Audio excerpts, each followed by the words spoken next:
Everything's running just a little bit slowly here today. So okay, I think it's going. All right, and record. Okay. Wow. Well, thank you for being here. We are live streaming here for the Conscious Awakening Network, for the Meditation Conversation podcast. Some of us are here on Zoom. We're also on YouTube, Roku, Amazon Fire, the Conscious Awakening platform, many apps that the tech person told me about that I was not familiar with. So I welcome all of you who are joining, and I thank you. And what a joy to be with you, Lynn. Thank you so much for joining us today. This is such an honor. Oh, I'm thrilled to be here. Thank you so much. Well, let me give a little bit of an introduction for the amazing work that you're doing. So Lynn McTaggart is an award-winning journalist and the author of 7 books, including the worldwide international bestsellers, The Power of 8, The Field, The Intention Experiment, and The Bond, all considered seminal books of the new science and translated into some 30 languages. She's consistently voted one of the world's top 100 spiritual leaders for her groundbreaking work with consciousness and the power of intention. Lynn is known for the quality of her writing and in-depth research, her inspirational speaking style, and her uncompromising role as a new thought leader and spiritual change agent. Thousands of people working with Lynn report ecstatic, transcendent experiences, personal healings, and dramatic long-term life changes. And she's also the architect of the Intention Experiment, which is a global laboratory involving thousands of people around the world testing the power of group thoughts to heal the world. So what a joy again, Lynn, to have you here. Thank you so much. Your work is so powerful. I love your books. In particular, The Power of 8 has just been phenomenal in kind of shifting understanding of the power of group intention. And I'm like bursting with excitement about your initiative to evoke social change with the 8 revolution, which we'll get to in our time together today. But before we get into that, can you help us to make sure everyone's on the same page by explaining a little bit about your research in consciousness and intention? Okay, thank you for that lovely introduction. I really got hijacked into this work. I was minding my own business, being an investigative reporter. I started out life doing things like busting baby selling rings, with hidden tape recorders and posing undercover and all kinds of things like that. And, my plan was to put bad guys in jail, basically. And I then, when I moved to the UK as a result of writing a book and coming to London and falling in love with it, and then falling in love, I stayed here, and my husband and I started a health magazine called What Doctors Don't Tell You. And in the course of doing that work, I came across some really good studies of spiritual healing. And I wanted to figure out how that could work, because what that really meant was having a thought, taking it and sending it to someone else and having that person get better. And I kept thinking to myself, well, that on its own undermines everything we think about how the world works. And I'd seen some other studies that also suggested all kinds of things. I thought it might be human energy fields. And so I went to investigate that. And I figured I'll just talk to some leading edge quantum physicists and people working in consciousness research. They'll tell me about these human energy fields. I'll write it up and that'll be it. So I convinced my publisher to let me go on a journey without a compass, really.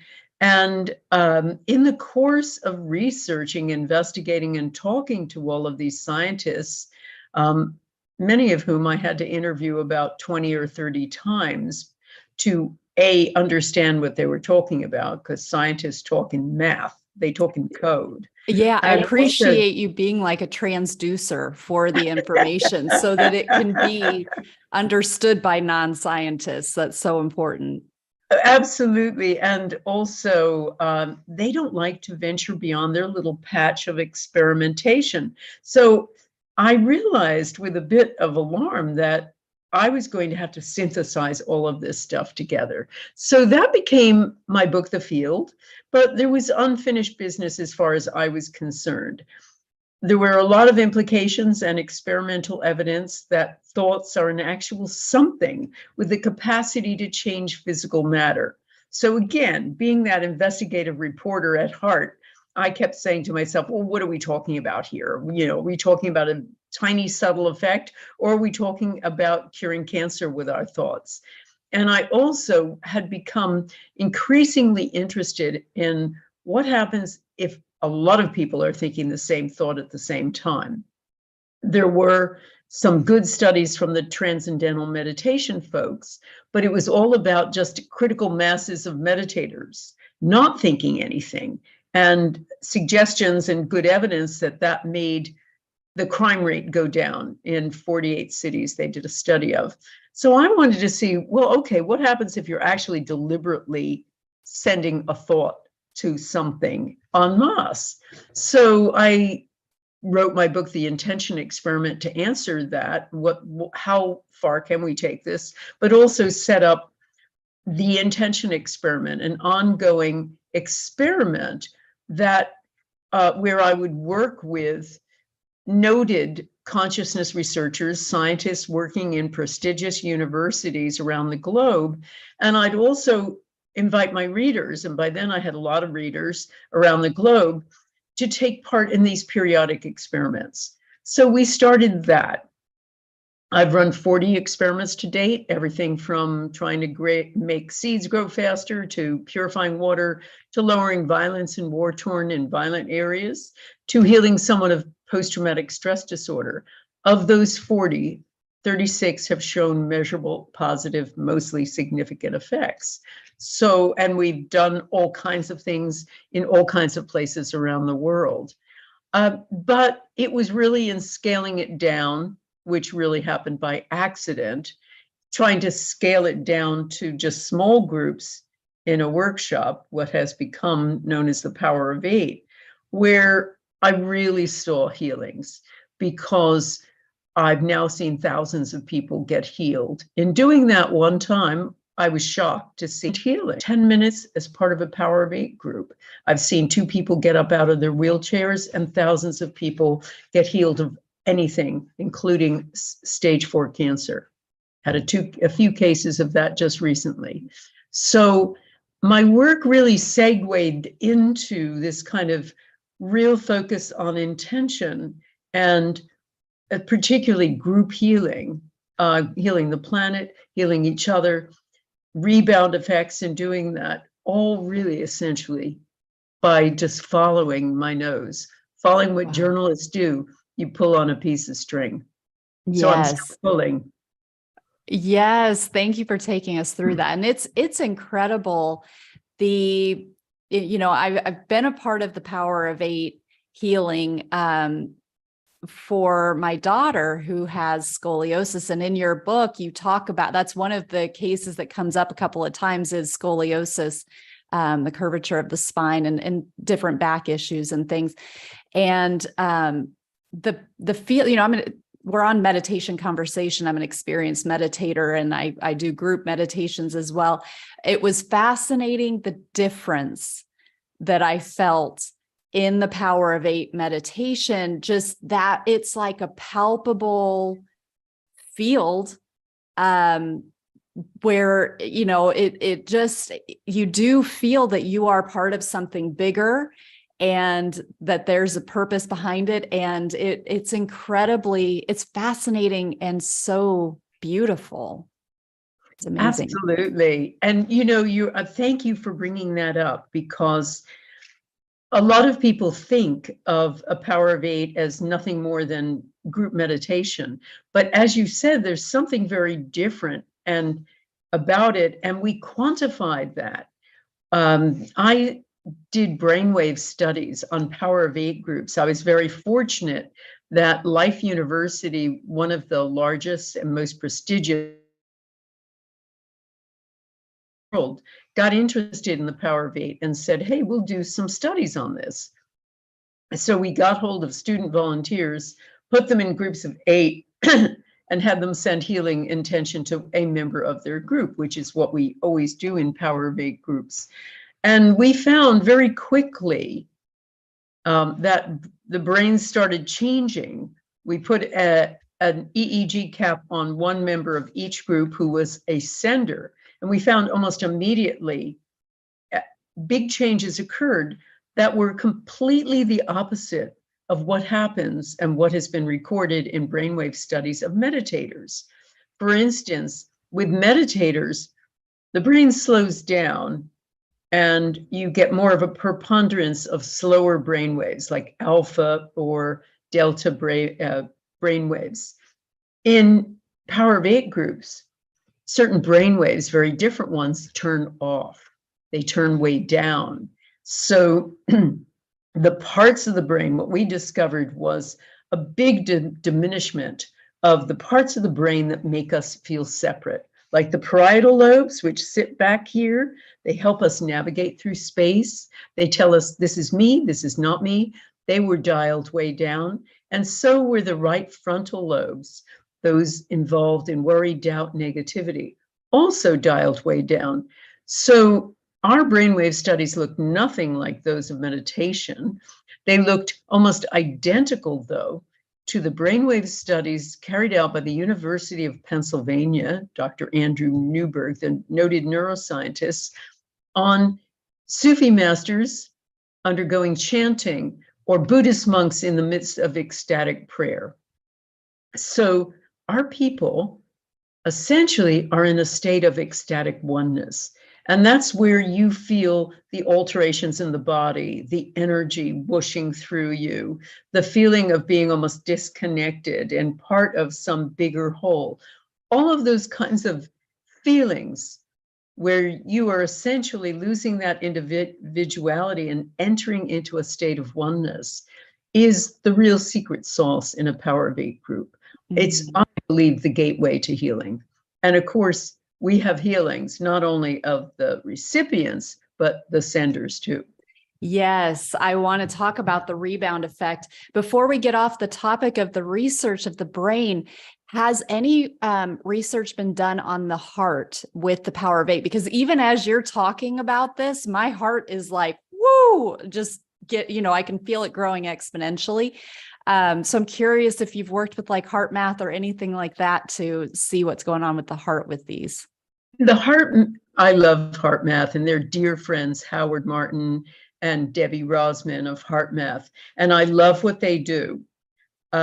What I've decided to do is to stay with what we've learned over all of these studies. We developed the way we do intention in a group essentially by trial and error with my intention experiments. We've been doing it since 2007.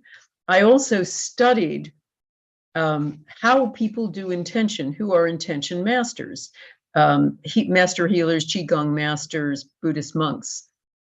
And I found that those separate organizations have certain differences in their modalities, but also a lot of commonalities.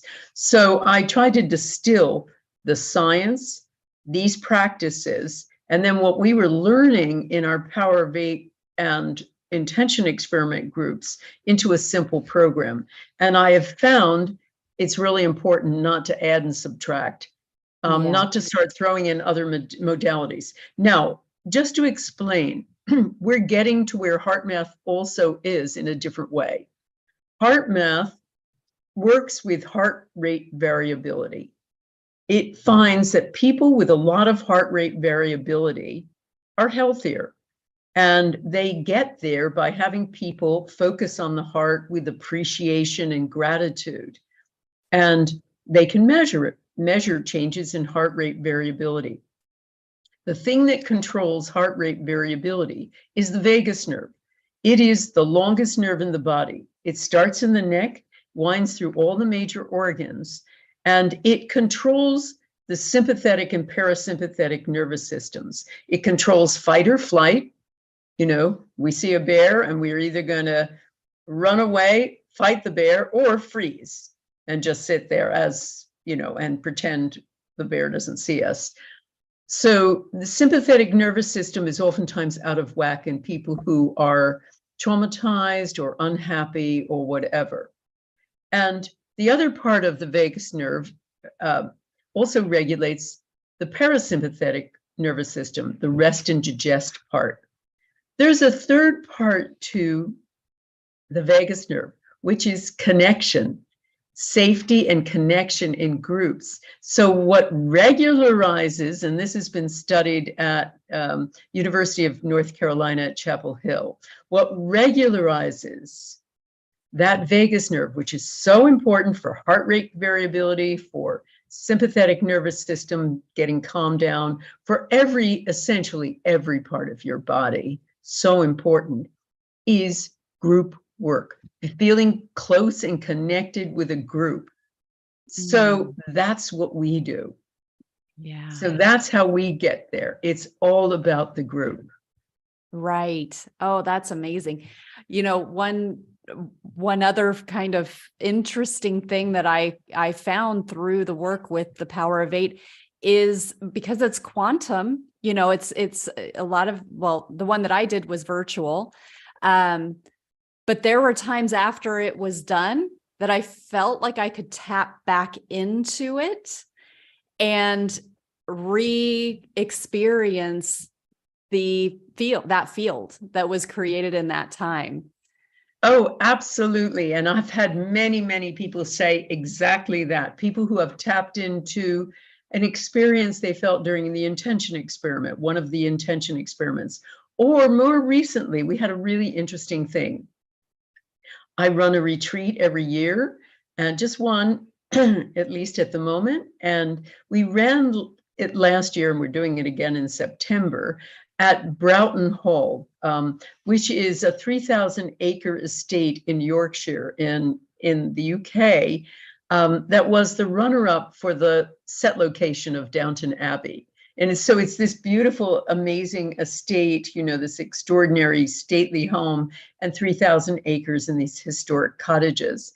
It has a very spiritual set of owners who have also included things like a beautiful spiritual meeting place, a fire pit, labyrinth, all of those kinds of wonderful things as well in this beautiful area of the Yorkshire Dales. So we had a group last year, and I put people into Power of Eight groups, and our workshops there, the retreats are all about intention to heal your past.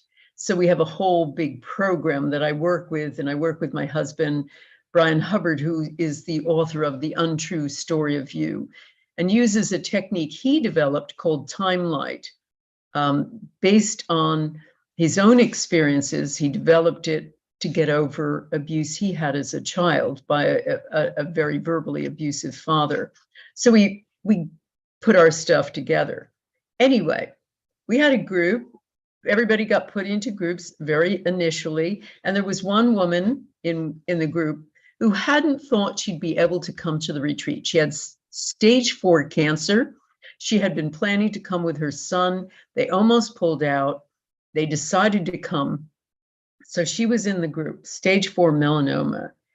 So the group decided to go into the library of this 16th century historic mansion. And they just felt this amazing feeling. And I talk a lot about the spirit of place, that when intentions are done repeatedly in one place, it changes the atmosphere and it makes the intentions work faster and better. That's been quantified in scientific research. But also sacred spaces seem to have a different vibe. And in one of my retreats, it was in Italy, and I had groups go to the tomb of St. Francis of Assisi, and they had amazing experiences doing Power of Eight groups there. So anyway, this group, this Power of Eight group at Broughton, our retreat, went into the library. They did an intention for Esther, the woman with stage 4 cancer. Everybody felt this extraordinary, palpable feeling of energy and healing and peace and light and love. Esther, the doctors, by the way, gave her months to live. Wow. Esther goes home and she said that was so transformational for her. It completely started her path to healing. She decided not to have chemo. She decided not to have radiotherapy or anything else. She had some alternative treatments, and 6 months later, she was healed of stage 4 cancer. Now, the group continues to meet virtually every week, every Thursday. And whenever they do an intention for any one of them, they go back into the library. They all go back and they revisit that place. And I talk a lot about that too. When people do intentions, I suggest they do it in the same place as much as they can. And if they're not in that place, they mentally go back to it. That's so fascinating. I love that. Now, you have hinted a couple of times about the rebound effect, and this is a fascinating kind of knock-on effect that it seems that you weren't even looking for this, but it just kept appearing with people who are participating in the Power of Eight group. So could you share what that is? Sure. And by the way, I should say, I wasn't looking for any of this. Part of my little journey was trying to, back in 2008, after some initial positive results with the intention experiment, as I mentioned, I thought, well, let's scale this down in a workshop setting. But I wasn't really sure how to do that. So I was kicking it around with my husband, Brian, and the team. And I said, I don't know, maybe I'll put them in groups of 8 or so and have them send intention to a member of the group with a health challenge. And my husband's a great headline writer. He's also a journalist. And he turned to me and said, I love it, the Power of Eight. And that's how it started. We did not expect there to be instant healings. We did it with people thinking this is going to be a nice little feel-good effect, like somebody massaging your back or getting a facial. And so we had the groups do the intentions for a member of the group with a health challenge, sent them away at the end of that Saturday. They came back on Sunday, and we gave the mic in turn to anybody who had been a recipient. And we got answers like this. It was not a feel-good effect. It was, I have depression, and I've had it for several decades, and it's all lifted today. Somebody else who had been walking and limping, I have very bad knee arthritis, and it's gone today. I'm walking normally. Somebody else, as I mentioned, I have cataracts, and they're 80% better. So we were kind of saying to ourselves, what the heck just happened here? And so that set me onto continuously, essentially experimenting with it and trying to learn about this, because I was terrified, which is one reason why it took me 10 years to finally publish a book about this. I wanted to understand it. I wanted to parse it. I wanted to try to get behind why on earth is this happening. Now, one thing, as you say, I started noticing, both with the intention experiments and also with the Power of Eight, was that it didn't matter whether or not you were the recipient or the sender, you could still get healed. Now, I'd first seen this with intention experiments. From 2008, I started surveying the participants, basically to find out how things were going for them. Could they do the intention? Some of the things that were going on with them. I was shocked to find and to hear them say things like, I felt like I was part of a higher network. I was crying uncontrollably. I had so much extraordinary energy that I felt. And I felt that too. Remember, everybody was participating as we are now in front of their computer screen by themselves. Yet there was this such palpable energy when everybody was holding the intention at the same time, which is what I always do for those 10 minutes, that it was feeling like I had to move away from the computer, and I almost always do when I'm doing an intention. I can feel the energy. So people were reporting that, but they were also reporting changes in their lives, particularly with the peace intention experiments to lower violence somewhere, or the healing intention experiment. With the peace experiments, we found that about half of the people report more peace in their own lives. They're getting along better with their estranged partners or children. They're getting along better with their coworkers or boss. And again, half of them say, I feel more love for everyone I come in contact with. You know, they're hugging strangers. So that is happening, but also I would say 1/3 to 40% of the people report healings of some sort. Their arthritis goes away. They have better digestion. Their pain is gone or improved. And we hear that all the time too, extraordinary healings. So we see that in the intention experiment. But what I've also seen with Power of 8 groups are extraordinary healings or healings in people's lives. So not just physical healings, but a financial windfall comes in just when they needed it, or they get a great job offer after getting off of themselves and doing an intention for someone else, or a relationship comes out of nowhere or is vastly improved after doing an intention for someone else.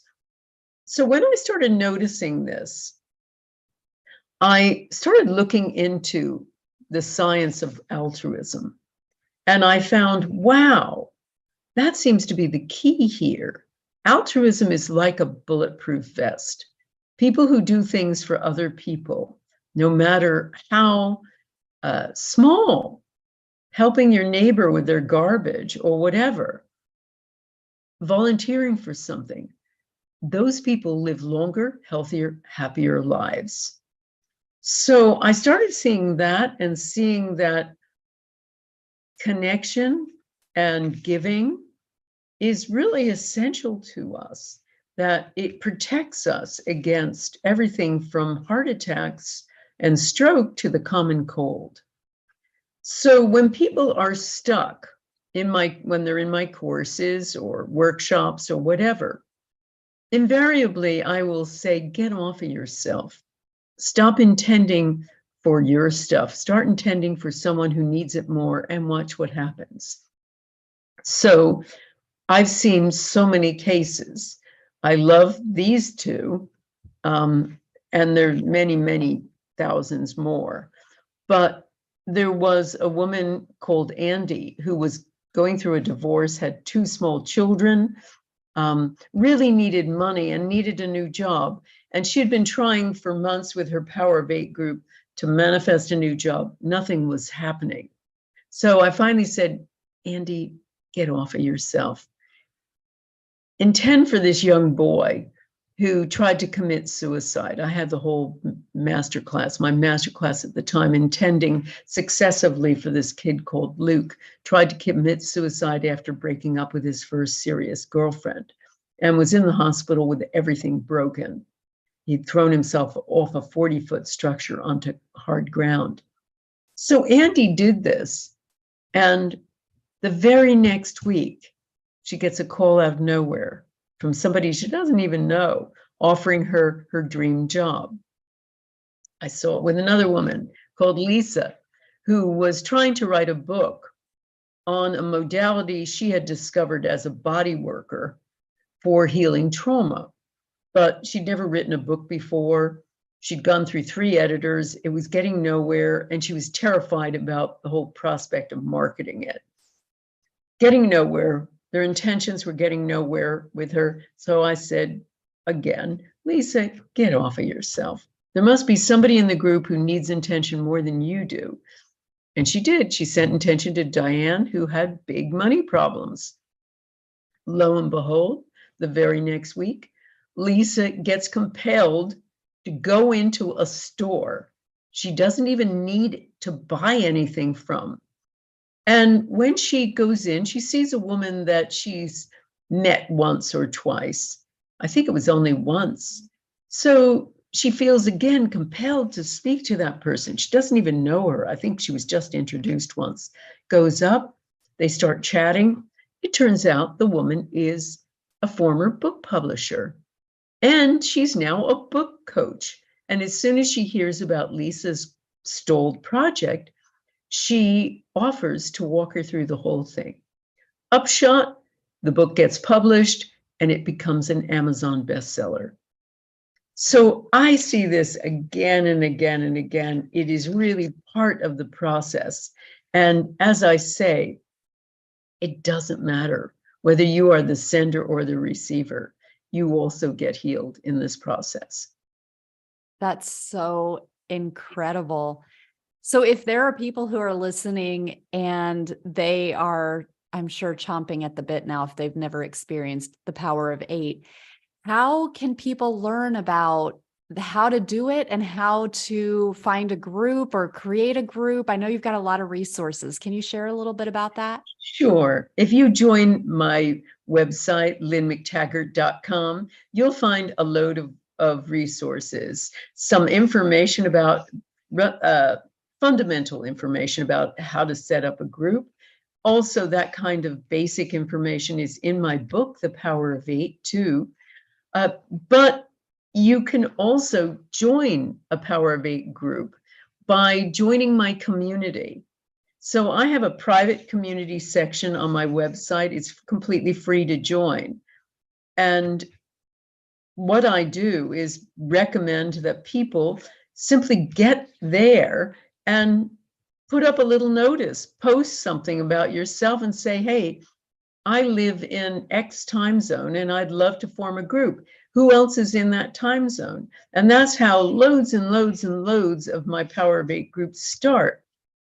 As part of my community, you can also join a thing called the 8 Revolution, which is a little idea I had in just looking at the state of things at the moment, the mistakes and the lack of leadership shown by the folks in charge, both in America and in the UK and everywhere else I can see.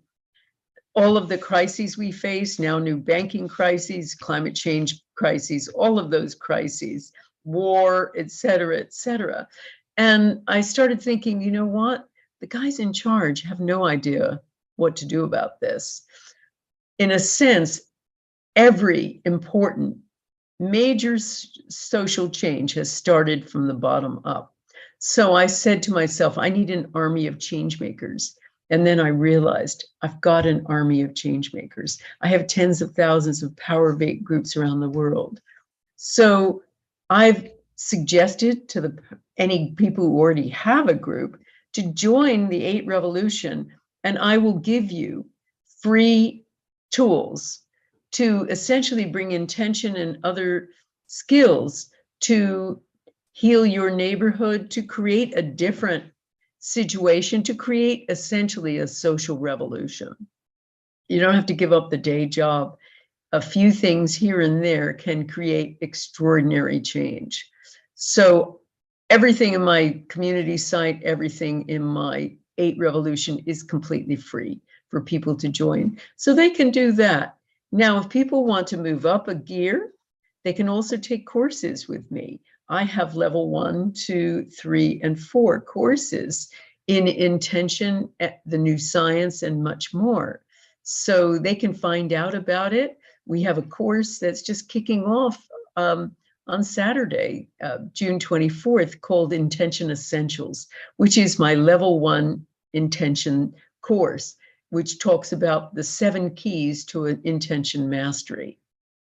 I have a year-long course called the Power of 8 Intention Masterclass, where I teach people for 6 sessions, then I put you in groups and monitor you for a whole year, and we have meetings again to tweak what you're doing, etc. So you work with me for a whole year, and much more. Retreats, using intention to heal your past, and in those kinds of things, I use retro intention techniques that I've developed to go back and heal people's pasts, and much, much more. So you can find out more about this and also the intention experiments. We're going to be running some more of them again through my community site so that it's private, you don't get bombarded with ads, and also it's not subject to censorship.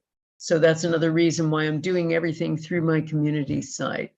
So there's lots of stuff in all kinds of price points, including free, for people to have to find out more. That's amazing. Thank you so much. Well, I have more questions. I do also want to open up for anybody who is watching on Zoom. We do have the chat there. So if you have questions, you can type those in there and I'll get to all the ones that I can. Lynn, it seems that things are accelerating in a major way lately. So you mentioned the kind of the impetus of the 8 revolution and some of the things that are being observed in terms of like breakdown across society. But it also feels like in some ways humanity is beginning to shift into more expanded consciousness. Since you're on the bleeding edge of consciousness research, I wonder about the types of changes that you may be experiencing recently compared to when you began this type of work. Oh, thank you. Well, I started this work, that foray into the work that became my book, The Field, was in the 1990s. So that book was published in 2002. So that's how long I've been at this. What I discovered is more pushback over these decades. So there was much more open-mindedness. And I see that also in our magazine, What Doctors Don't Tell You, where the other side of the coin was always open to debate back in the 90s when we launched it in 1990. That magazine has been going for all of this time. And we noticed that there was the ability to debate. Now I think people and their attitudes are very, very firmly entrenched, and there is no dialogue on so many fronts. And I think that, and also there is a shutting down of free speech. All of these things are worrisome. However, the human spirit is quite amazing and adaptable. I think what we are going through is another revolution. I mean, we had the Neolithic revolution, we had the Industrial Revolution, we've had the Information Revolution.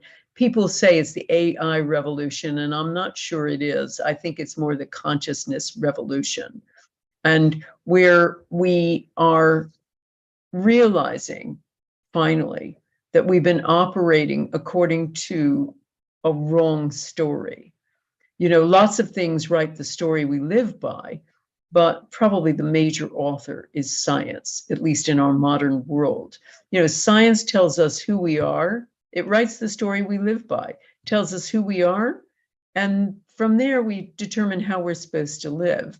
Now, the scientific story we've been living by for several centuries now is a scientific worldview created more than 300 years ago by Isaac Newton, which described a very well-behaved world of separate objects operating according to fixed laws in time and space. And that idea was augmented by the discoveries or the theories of Charles Darwin, who was very influenced by population explosion theories of the time and decided there wasn't enough to go around, so life must proceed through struggle. He never coined the term survival of the fittest. That was essentially his PR agent. But that idea took hold, gripped the public imagination, was a justifying principle for things like colonialism, and even Hitler loved Darwin. Because it said, well, the fittest survive, and these other people aren't fit enough.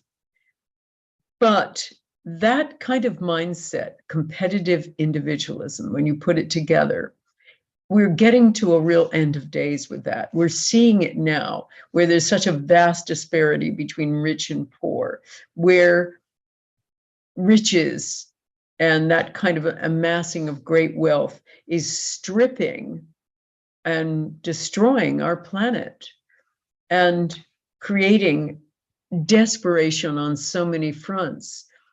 And we're starting to realize that there's no tweaking of the budget or of inflation that's going to fix this overnight. This is a bigger issue. And so we suddenly realize it's not going to just take a change of president. It's going to take a fundamental change of story, of who we are and how we're supposed to live. And that's why I started looking at a ground-up approach, just inviting Power of Eight groups to be little agents of social change, again, without having to give up the day job.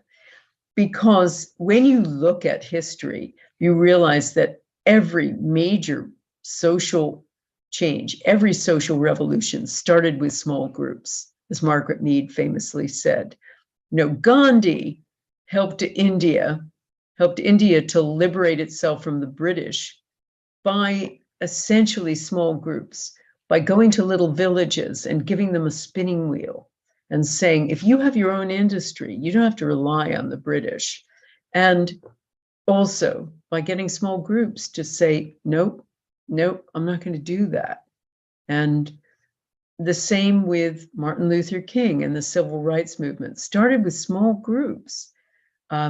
Every kind of social revolution has started with a small group. And so I thought, right, if we have lots of these little small groups, and we do have, as I say, tens of thousands exist now around the globe, let's bring them all together. Let them communicate with each other. Let them try out many of the recommendations, the tools that I've offered for people for free, and report back and see what happens. And my tools are all about revitalizing neighborhoods and communities. Now there's been a great stripping away of all of that and isolating of people. But for anyone who's read my book, The Bond, you will know that, which was a book looking at, was Darwin right? Were we meant to be competitive individuals? And of course, the overwhelming answer in the science is absolutely no. We are not separate in any way, in every aspect of our lives, and we need connection, essentially more than we need to breathe. So I feel that a lot of modern life, from buying things online to being isolated and having to have been isolated for years during lockdowns, with all of that, we have become increasingly isolated, which is not only terrible for our personal health, but also terrible for communities. And the way to start creating change and creating a more vitalized, equal, and happy life, essentially, is to revitalize communities. We were never meant to be alone. We were always meant to be part of something bigger, a community. So they need to be revitalized and work differently than they do now. And that's what the 8 Revolution is all about. And as I say, my little tools are all about making big connections. Even if you don't agree with everything that other person stands for, even if their politics are completely different from you can, part of what I teach in some of my intention courses is using intention to get along with anybody. Well, and that's where you had that amazing experiment or the initiative on the 10th anniversary of 9/11, with Americans and Afghans. Am I correct? Was it Afghanistan? It was the focus of our intention experiment on the 10th anniversary was Afghanistan, the two most violent provinces in Afghanistan. But the two sides coming together to do the intention together were Americans and Arabs. Okay. So on the 10th anniversary, I just thought, I'm sick of watching these buildings come down. Let's do something different. So I partnered with a guy he's like the Deepak Chopra of the Middle East. His name is Dr. Salah Al-Rashid. And he has sponsored my workshops and talks in the Middle East. I speak around the world, and he has been one of the organizers for the Middle East. So I called him and said, hey, would you like to invite your following? He has a big following, to take part in this experiment. And he liked the idea. So we did this, and we had participants from loads of different Arab countries and America and other Westerners. And we did the intention. Afterward, I got information from NATO to show that the violence had lowered by some extraordinary percentage in just those two provinces compared to the rest of the country after our experiment. And so we had interesting positive results. Lots of things can cause a change during a war. So it's impossible to say, yeah, definitively we did this. But we've done this 10-piece intention experiments. They've all had an amazing outcome. So that starts getting interesting. It starts saying, yeah, maybe there is something here. But that wasn't the more interesting part of the story. The most interesting part of the story is what happened with the participants. So they were writing on my Facebook page, and I noticed after a while they were messaging each other. They were saying, your God is my God, that from the Middle East. And the Americans were saying, I really loved this because it's really healed this experience for me, 9/11. And people were saying, you're my brother from the other side. We love you. And it was a big love fest. And so that was extraordinary. And then in 2018, I did something similar, but I had this amazing equipment. I was in a studio where I could put cameras in 9 different locations. So we put cameras in in the conference rooms of 8 Arab cities, from everything from Saudi Arabia and Jordan and Oman and Kuwait, etc. And the 9th camera we put in an auditorium filled with Israeli Jews. So we had Arabs and Jews doing an intention to heal violence in Jerusalem, which had been experiencing a lot of violence in one particular area.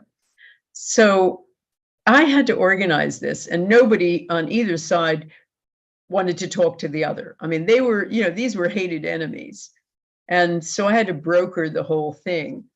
So when we did it, after the intention, I had all these different groups and auditoriums do it, and we also broadcast it live over YouTube. The equipment was such that I could speak to them, and they could speak to me back, and they could also speak to each other.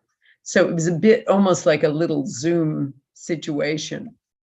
So it was amazing because despite them never wanting to talk to each other beforehand, after the experiment, it was a love fest. People saying, your God is my God. We have to stop all of this fighting, etc. You're our sister from the other side, or my brother from the other side. We love you, sister. And so again, a love fest.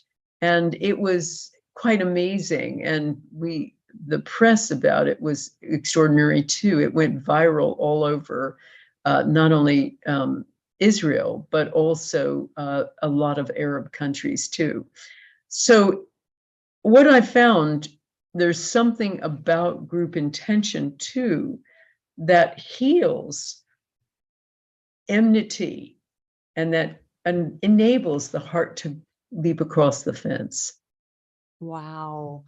I mean, it's huge. And the healing on an individual level too, that is experienced through that type of bond and that relational healing is just profound. That's amazing. Well, I am so grateful to you, Lynn. Thank you just generally for the research and the initiative. You're a huge soul that's making profound change here on this planet. And I thank you so much for heeding the call.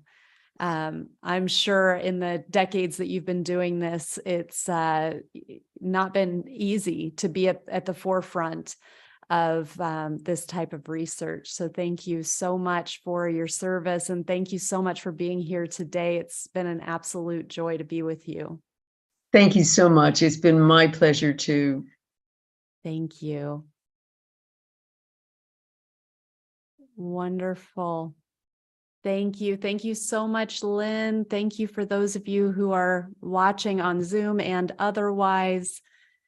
It's been a wonderful, wonderful hour. Thank you so much. Thank you. Thank you. Bye, everybody. Thanks so much for listening. Thank you. Bye.